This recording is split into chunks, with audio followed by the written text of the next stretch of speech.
আজ বৃহস্পতিবার 23 জানুয়ারি 2025, 9 মাঘ 1431 বঙ্গাব্দ, 22 রজব 1446 হিজরি। জানিয়ে দেব দৈনিক ইত্তেফাক পত্রিকার শিরোনাম। বেক্সিমকো শিল্প পার্কের বন্ধ কারখানা খোলার দাবি, শ্রমিকদের বিক্ষোভ, ভাঙচুর, আগুন, উত্তাল গাজীপুর।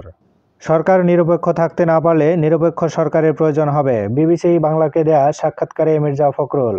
একটি ফোন কল, তটস্থ বিমানবন্দর। ইইউ ও চীনা পণ্যে শুল্ক আরোপের ঘোষণা ট্রাম্পের। জন্মসূত্রে নাগরিকত্ব বাতিলের বিরুদ্ধে 22 রাজ্যের মামলা। আগামী 20 বছর দেশের রাজনীতিতে তরুণরা প্রভাব ফেলবে, নাহিদ ইসলাম। জাতীয় নির্বাচনের আগে স্থানীয় নির্বাচন নিয়ে ভাবছি না, ইসি। ডিসেম্বরকে টার্গেট করে প্রস্তুতি, তফসিলের আগে রাজনৈতিক দল, বিশিষ্টজন, গণমাধ্যম ব্যক্তিদের সঙ্গে সংলাপ করবে কমিশন। দেশের স্বার্থে সংস্কার প্রত্যাশী জামাত, মিয়া গোলাম পরোয়ার। শাহবাগে ম্যাটস শিক্ষার্থীদের অবরোধ, দুর্বিষহ যানজট, 5.5 ঘন্টা অবরোধের পর আশ্বাসে প্রত্যাহার।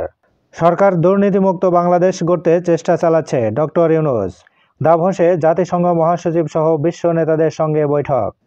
প্রতিদিন দৈনিক পত্রিকাগুলোর শিরোনাম জানতে লাইক, কমেন্ট এবং সাবস্ক্রাইব করুন।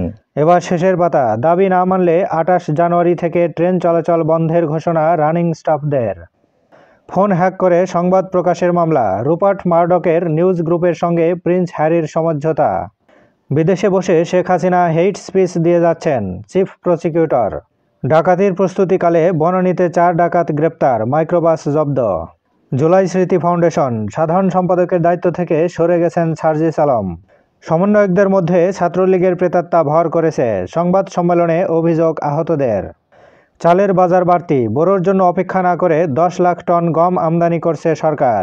মার্কিন পররাষ্ট্রমন্ত্রী ও জাতীয় নিরাপত্তা উপদেষ্টার প্রথম বৈঠক ভারতের পররাষ্ট্রমন্ত্রীর সঙ্গে।